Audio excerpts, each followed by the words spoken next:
Welcome to Daddy's Podcast. I got another special of my young brothers with me that helped me get through this tough time of losing my son.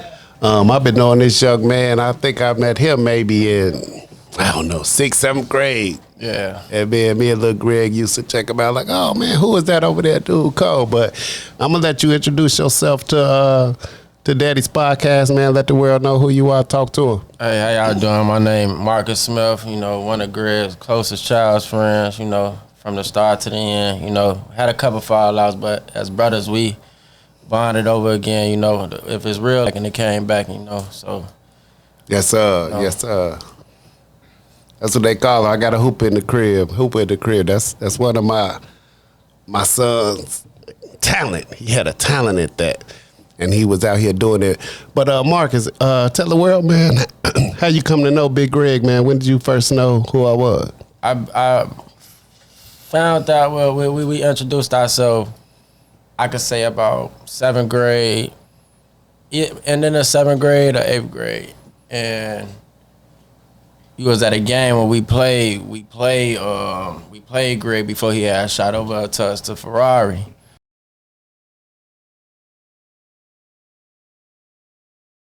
And me and Greg was already good friends at the time. So after that, he just introduced me to you, and then it been a genuine bond ever since. And then even when he transferred over to our team, you used to take me home after that. Sure did. We used to drop Greg off first, and then me and you would ride out to the suburbs together, and then we'd just be bonding, having good talks and everything, and then everything been genuine since then. Yes, sir, man. You would be at the crib 3 or 4 nights a week. Yeah, especially game nights. School days. Yeah, on school days, game nights, you was there. I was there. Yeah, man. It was good times, man. Great times. Yeah, I enjoyed that.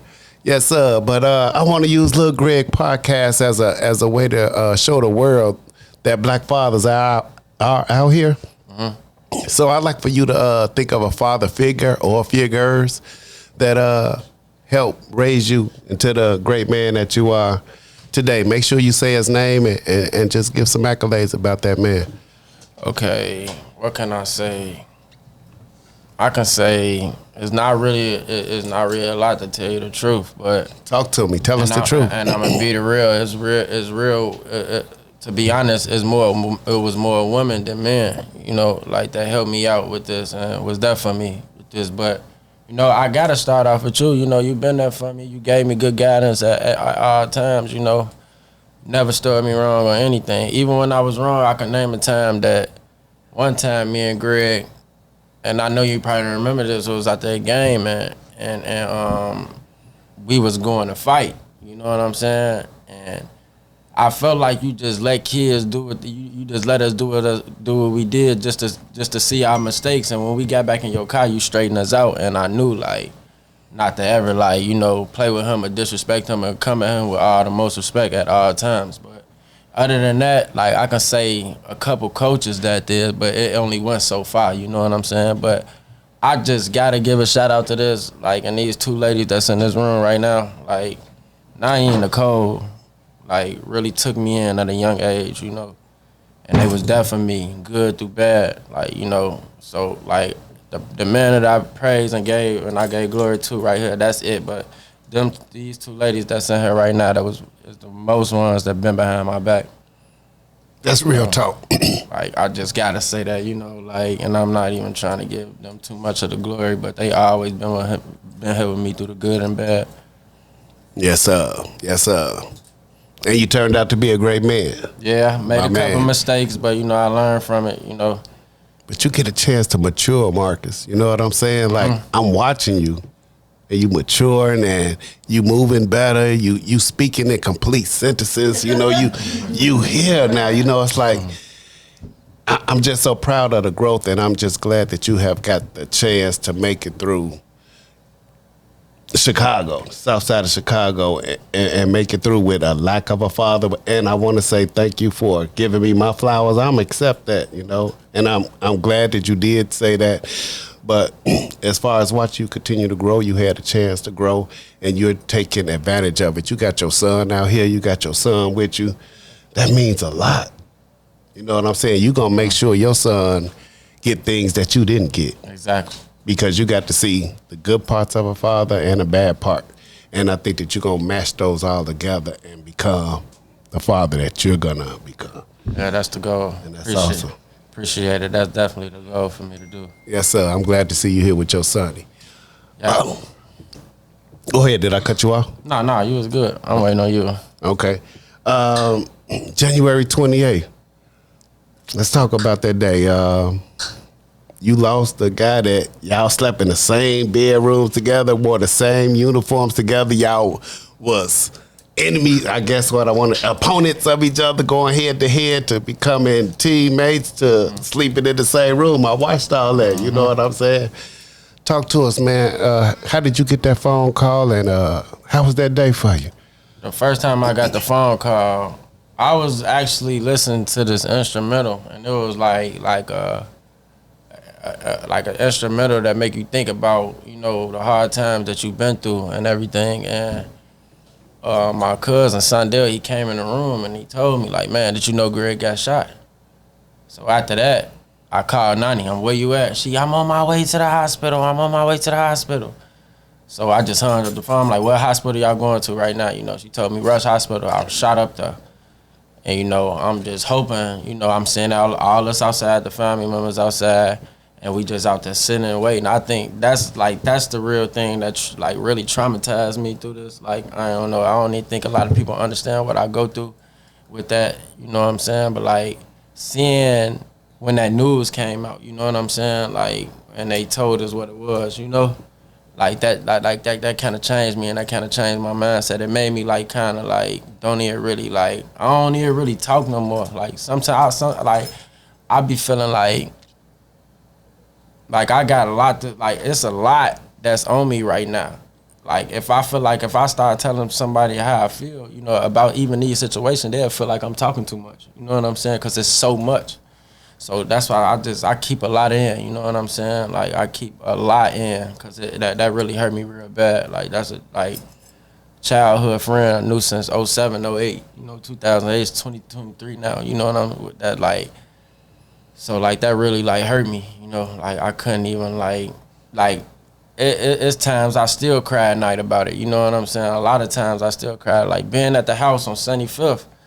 Like, you know, it's just so many memories, and we had so many memories. We got on 90 nerves, got on the cold nerves, you know, kicked us out numerous of times, but they accept that y'all, hey, we coming back the next day. Like, we here. Y'all can't disown us, we here. But at the end of the day, yeah, that news was like crazy to me. I didn't believe it, you know. I didn't believe it. It didn't seem real. And then when I like, even when they brought the news out, it didn't seem real, but like it just really hurt me when I got that call. You know what I'm saying? I was just hoping he was good. I'm like, man, nah, that's my brother. Too. That's my brother. He gonna pull out. Yep. You know, like he's strong. Yep.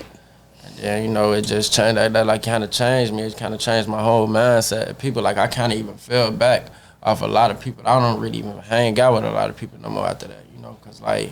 Saying that happened to bro and a good genuine dude, like, you know, like very genuine. Like Greg was like, man, I can't even explain it. Like the type of person Greg was. Like, you know, you open up to everybody, you know what I'm saying? Like, it'd be times I'd be like telling Greg, you know, like, nah, man, I don't feel about him. He'd be telling me, nah, he's straight. Then when I get to know him, he good, you know what I'm saying? So like, it was like, man, that dude was just too much to me. You know what I'm saying? Like that was just my guy, 100%. And hearing that, it's like it wasn't any type of friend to me. You know, like a lot of people, like no disrespect to anybody, family and none of that. A lot of people like take losses every day. As we speak, it's probably somebody out here taking a loss, but a close one.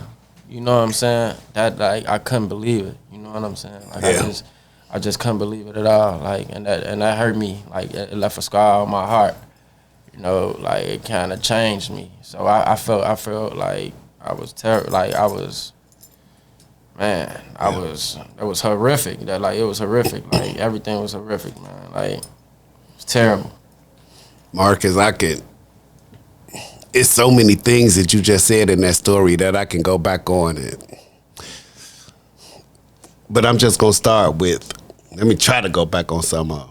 Do you remember you and I locked eyes outside of the Cook County Hospital? Mm-hmm. Do you remember that? Yes. I remember looking at you. I come out. We all knew that Greg had been pronounced dead. And I was just like moving around and don't know what I was doing. And I remember just for that second or two, me and you and I locked eyes. And I saw you.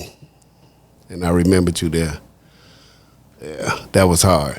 But something else that you hit on. Did you want to say something? No, I'm ready. Something else that you hit on is that it be so much going on in your mind that you just remain quiet. I remember Nani and I talking about it. I'm like, how Marcus doing? Just how I asked how Daryl doing, anybody. And one thing she'll say about you is that, Marcus be quiet. He be holding stuff in. And I'm like, yeah, I noticed the same thing. Like, you just been super, super quiet. And, I'm the same. My whole thing's in, too. People will probably consider me as a private person, And it's when you private, so many things run through your brain. That's how I know my mental is, like, altered, since that day. And, man, you may be going through the same thing, man, that PTSD, man. It's a lot. It's real, man. We carry a lot in our brain. And as men, a lot of times we don't talk about it. And that was one of the reasons I wanted to, to do this because I know I needed to talk. And I'm thinking, man, I'm just listening to you talk. These are most words I seen you put together. And we had some deep conversations, man. We done sat in the backyard of Nani house and really chopped it up. You know what I'm saying? But today you said some things that, I ain't even know, so yeah. I'm glad that you got a chance to talk, man, and let that out, It's like, I don't know, right? Like, at this moment right now, I guess because I'm around family, but I'm just real, I'm comfortable right now, and I'm okay with expressing how I feel around the people that I'm with right now, because I know they feel my pain too, so, like, I can't just open up to anybody like that, like. Yes, Somebody might ask me what's wrong with me. I'm like, no, I'm good, but I'm not good. Yep. So. Family. You said an important word. You said you surrounded by family. Exactly. And that's what I needed. I needed you to be around. I needed for all these people out here to be around. KJ out here, Mm-hmm. Just our pillars, man, our backbones that help us when we weak. Yes, appreciate y'all, family. Hey, last question, man. Memories of Greg, man. How would you say the world should remember one of your closest, if not best friends, man? Talk to him. Most enlightened guy, like, man, just like always happy, always in a good mood. Even when he in a bad mood, I used to come up on him like, man, what you got going on, man? You ain't finna be like that.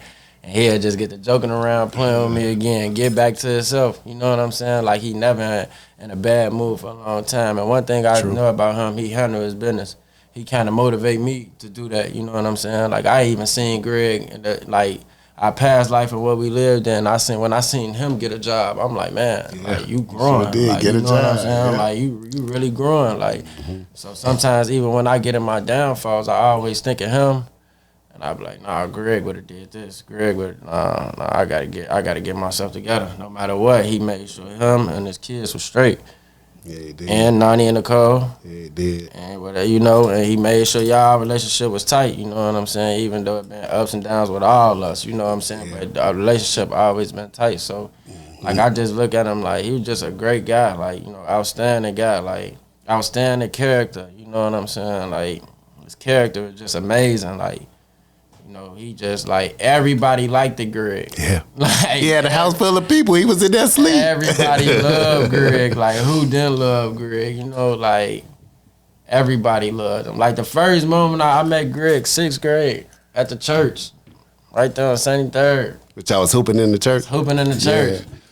I met him ever since. We just been bonding ever since. You know what I'm saying? It was just always genuine with me and him. Like, everything was just Jane with him. Even when I moved in with Nani and Nicole, he really wanted me to move there. He, come on, bro, come on. My people, they gonna let you stay. They gonna let he making it. Hey, we in grammar school. He making the decision already. He did, man. Greg ran the crib, man. He was the king. Hey, that's one thing I say. Greg was the king. And, man, he was the king. Greg get up like, Nani would tell him to watch this. He tell, hey, y'all watch them dishes. I'm like, yeah, you just ain't gonna do nothing. That was it, boy.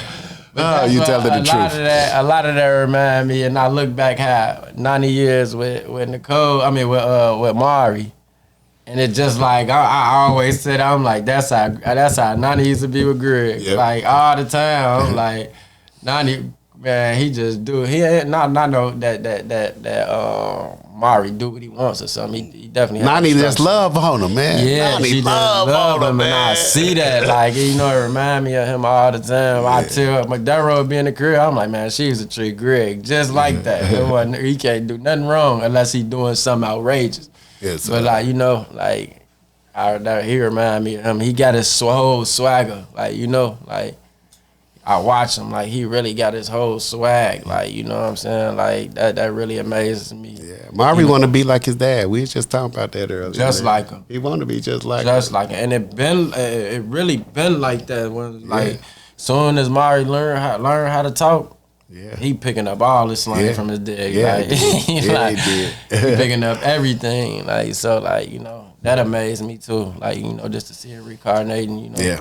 Greg left greatness. He left another human being that wants to be just like him, and Greg was worth being like. Yeah, Greg was beautiful. You know what I'm saying? And I'm glad he left that on Amari. That proves good for Amari. You know what I'm saying? Yes, sir. And it was good, the relationship that they had before he left. Yeah. Because nobody, no matter what somebody do for Amari, what anything somebody do for Amari, at the end of the day, he's still gonna miss his daddy. Hey, check this out. Not to jump in there, but wasn't it awesome how Greg got Elle and Nunu to bring the kids together, man, and they got this bond that's so tight, man. Like how he brought both of them together like that, man. Talk to me, Marcus. I'm still trying to get like that. How you do that? I don't know. How you do that? I'm sitting here trying to figure it out right now how you do it. Like, yes, sir. I seen that. I'm like, man, you the GOAT. I'm like, okay. All right. You the GOAT. Yes, Once again, shout out Els too, you know. Yeah, like, Els tough. My boy Messiah, man. I love him too. He remind me of Greg. He look just like Greg. Yeah, look just like him. Just like him, and he remind me of him too, you know. Yeah. So big shouts out to her too. Big shouts out, you know. Yeah. All right, Marcus. Well, thank you for coming on the podcast, man. Appreciate you, man. We call it Daddy's Podcast because Greg say Daddy. Daddy. All right, peace. Peace.